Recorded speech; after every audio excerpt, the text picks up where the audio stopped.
अक्सर लोगों के अंदर एक क्वेश्चन होता है कि रनिंग इजी है या फिर जिम वर्कआउट करना इजी है।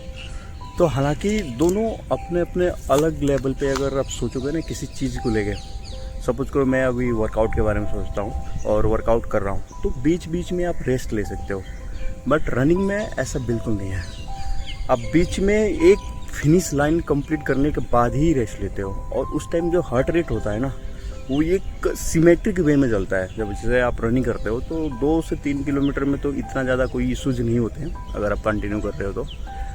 बट जैसे आप 5 किलोमीटर ऊपर पहुंचते हो ना, तो जो हार्ट रेट होता है, जो पैरों की थकान होती है, जो पैर गर्म होते हैं, एक आपको गर्माहट की सेंसेशन जो होना स्टार्ट होती है ना, उसको बर्दाश्त करना कहीं ना कहीं एक वर्कआउट के पेन से बहुत ज़्यादा होता है। आप बीच बीच में वर्कआउट में जब कोई भी सेट परफॉर्म कर रहे हो, जैसे चेस्ट प्रेस लगा रहे हो, तो उसमें एक लिमिट को पुश करने के बाद आप रेस्ट लेते हो, जिसको HIIT बोलते हैं, हाई इंटेंसिटी ट्रेनिंग। बट ऐसा रनिंग में नहीं होता। रनिंग में क्या है कि आपको कंटिन्यू, मतलब 5 किलोमीटर जब दौड़ते हो ना, तो उस टाइम जो आपकी बॉडी की कंडीशन होती है एक तरह से वो इस लेवल तक पहुंच रखी होती है कि सोचो कि आप क्या ही कर रहे हो। आप दिमाग आपको बोलता है कि बस रुक जा भाई, मत दौड़। पैर भी एक तरह से जवाब देने लगते हैं एक टाइम के बाद। फिर जब आप उसको और पुश करते हो, हार्ट एक अलग अलग रिदम में धड़क रहा होता है, लंग्स की बोलता है कि भाई ऑक्सीजन चाहिए मेरे को।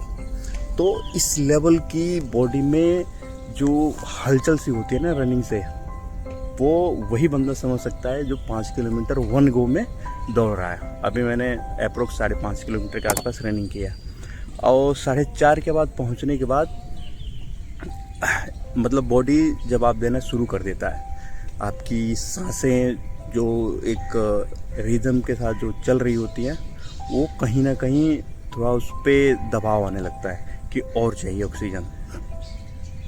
आपके पैर, मतलब पैर का होता है क्या कि सिमेट्रिक वे में वो तो चलना है, बट उसको पुश करने के लिए एनर्जी चाहिए, जो कि दिमाग बोलता है कि भाई एनर्जी को सेव करो। उसका एक अलग कॉन्सेप्ट में चल रहा है। तो कहीं ना कहीं मेरे को जहाँ तक लगता है ना कि running one of the best, जिसको बोला जाए ना कि खतरनाक, वो है।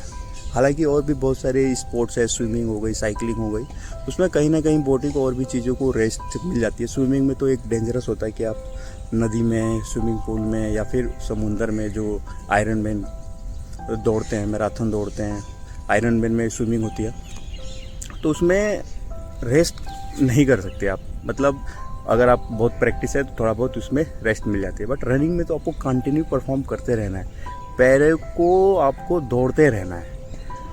तो मेरे को रनिंग जो लगता है ना, वो कहीं ना कहीं जिम से खतरनाक लगता है। जिम में आपको 30 सेकेंड, 40 सेकेंड, मैक्सिमम 50 सेकेंड तक आप किसी भी वर्कआउट को परफॉर्म करते हो।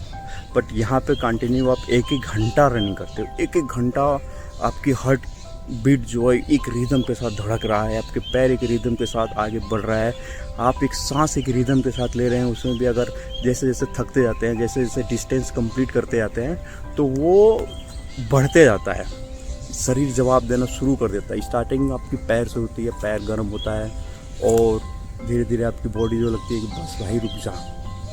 बट कहीं ना कहीं उसको पुश करना होता है, और वो जैसे जैसे पुश करते हो आप एक अच्छा स्टेमिना, एक अच्छा इंडोरेंस में आप जैसे जैसे आगे बढ़ते जाते हो। मैं अपनी बात करूं तो मैं स्टार्टिंग अभी जो रनिंग किया था 1-2 महीने से कर रहा हूं। हर संडे के दिन करता हूं, बाकी दिन में जिम करता हूं। 5 से 6 दिन, 4 दिन 5 दिन जिम जाता हूं, और हर संडे के दिन में मैं अभी 5.5 किलोमीटर के आसपास पहुंच चुका हूं 1 गो में।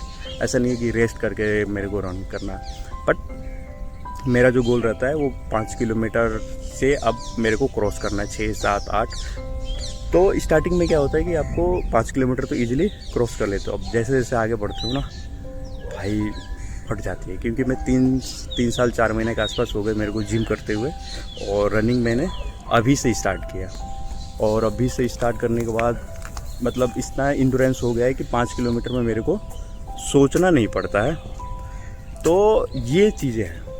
बेनिफिट आपको वर्कआउट से अलग बेनिफिट है, और आपके जो आप रनिंग कर रहे हो उसके एक अलग बेनिफिट है। दोनों के बेनिफिट का कंपैरिजन बिल्कुल हो नहीं सकता, क्योंकि दोनों अलग अलग स्पोर्ट्स हैं। आप जिम जाते हो, मसल को ब्रेक डाउन करते हो, तो उससे मसल बिल्ड होती है, न्यू मसल बिल्ड होती है, आपकी स्ट्रेंथ बढ़ती है। बट जब आप रनिंग करते हो तो रनिंग से आपकी एंडोरेंस बढ़ती है, एंडोरेंस आपकी स्टेमिना बढ़ती है, लंग्स आपकी कैपेसिटी बढ़ती है, हार्ट रेट, जो आपके कार्डियोवैस्कुलर हेल्थ है वो उसमें बहुत बेनिफिशियल चीज़ें होती है। तो दोनों अलग अलग चीज़ें, बट कहीं ना कहीं अगर आप बात करोगे रनिंग की, तो मेरे को लगता है सबसे कठिन चीज़ें होती है रनिंग। सब कोई ईजिली नहीं कर सकता, हालांकि मोटे लोग या जो ओबेसिटी हैं, जिनका वेट बहुत ज़्यादा है, तो उनके लिए तो रनिंग है ही नहीं। वो सिंपल वॉकिंग कर सकते हैं, जॉगिंग कर सकते हैं, अपना ट्रेडमिल पर थोड़ा सा वॉक कर सकते हैं, स्ट्रेंथ ट्रेनिंग कर सकते हैं, जो कि उनके लिए बहुत बेनिफिशियरी होती है।